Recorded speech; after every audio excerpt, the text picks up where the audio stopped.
Hi, my name is Hannah Houge, and I did my presentation on Genesis Belanger.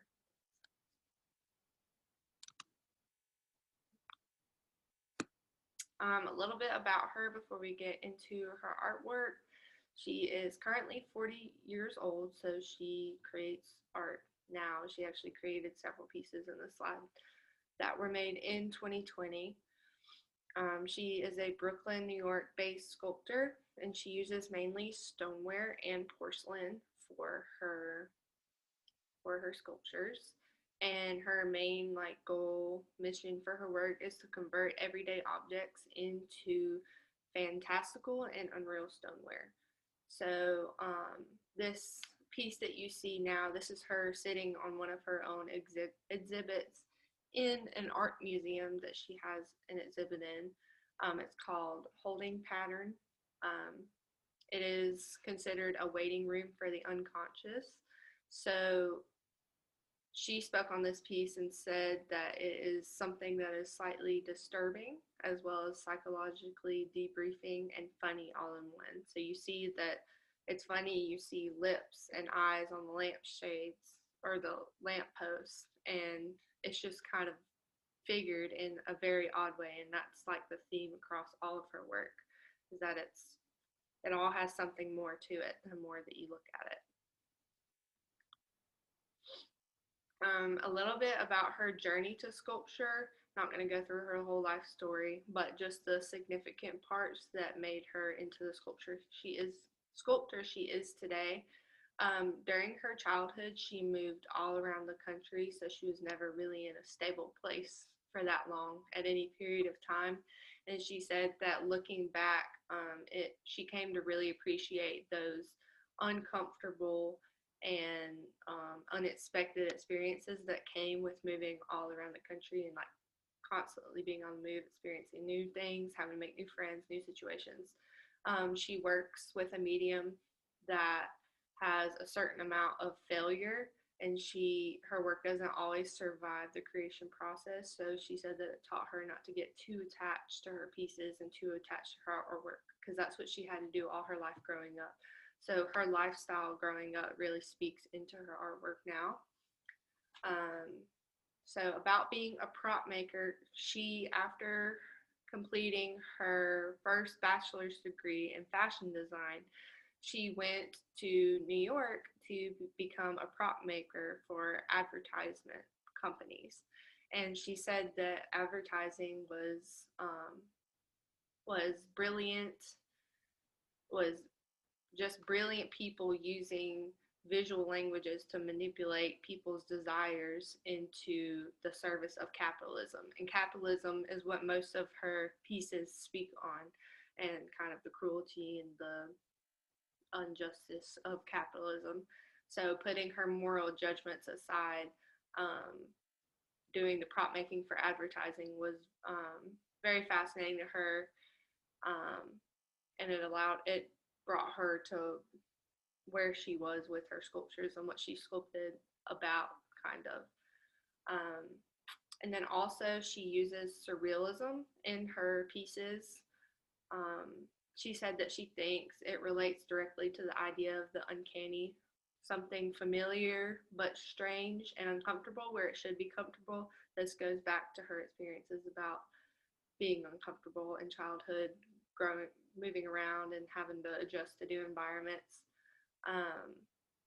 She speaks on surrealism in relations to America. She says that for a moment it seemed like America was progressing towards all of our goals of dignity and respect. And then she says, poof, in a cloud of smoke, we're suddenly a country digging in its heels in support of the heteronormative, white, patriarchal, tired and old status quo. So she's not very happy with where America is at, nor the capitalist environment that it surrounds. And that goes into the next slide.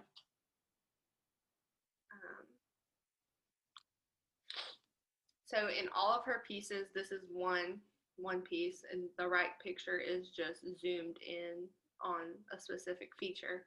But this is an example of how she used uses American archetypes in her work.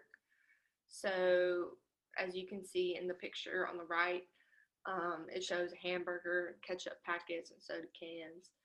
These are all things that take a look back at pop art and kind of play with art history and play with surrealism, because surrealism was a 20th century movement in art and literature which sought to release the creative potential of the unconscious mind. For example, the irrational juxtaposition of images, which is what she does in this sculpture. You can see it all over the desk. It's just kind of chaotic and doesn't really make any sense until you individually look at each piece together. Despite like the cues from the past with surrealism, it represents today's culture. Um, it taps into the latest capitalist landscape, which seems to be both chaotic and scandalous. And it is common for people to consider like the latest scandals of capitalism surreal. So that is what she is playing on through her artwork by using the concept of surrealism. And then also, if you see the hand in the middle, that's like kind of the center of attention. That's kind of playing a role on how her experience studying fashion as an undergrad and working in advertising, she is aware of how visuals communicate and connect with people. So she has a really insider perspective on what sells and why certain things are sexy. So she portrays like the well manicured, sexy hand of a woman, which plays into like the feminist role in capitalism and how women are being mistreated through that. This next sculpture is called You Never Know What You're Gonna Get. We're gonna get into the meaning of that in a second. But as you can see, like looking at the sculpture, you're like, wow, this is kind of odd. Why are there facial features in a box, or supposedly a box of chocolates? And she says about her work that she says, I am all for the blurring of categories. Most things actually exist in the nuanced spaces between categories. I am happy to hover over that edge. So in this sculpture, she's kind of playing on the term "life is like a box of chocolates. You never know what you're gonna get." And she actually created this in March of 2020. So this is very recent, and it kind of plays on the unknown about the coronavirus actually, and the unknown about what was going to happen. And so this was created before like the pandemic actually like came out and like went into full blast. So she named it You Never Know What You're Gonna Get, because you don't. And like I guess the covering of the facial features with the mask, that kind of plays on this too. And everything about this sculpture kind of plays on the coronavirus and the pandemic we're going through right now. These last two sculptures I'm going to show you are more plays on capitalism. So I'm going to start with the one on the right, the one with the chair and the jacket and little notebook and the two cigarettes. Her titles actually kind of reveal the purpose, kind of the irony of her sculptures. So this one is named A Fresh Start. So why would she name something A Fresh Start when there's two burnt cigarettes on the ground? It kind of plays on the capitalist environment and how men don't really always mean what they say. So they can say, oh yeah, I'm going to have a fresh start. America's going to have a fresh start, but then we have two burnt cigarettes on the ground. So it's showing you can't really have a fresh start with two burnt cigarettes on the ground, that kind of deal. So that's one of her main pieces on men and capitalism. And one of her main pieces on the left is on feminism and capitalism. This is a part of a big exhibit in an art museum that she has. It's called No More News. And this exhibition kind of underscores the continued urgency of the anti-capitalist feminist art.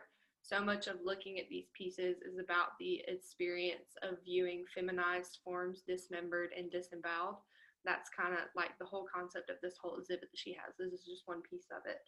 And it shows that throughout the history of advertising, women have been reduced to parts of wholes, and manicured hands holding clean products and showing off diamond rings, winking eyeballs, and their feet in shoes.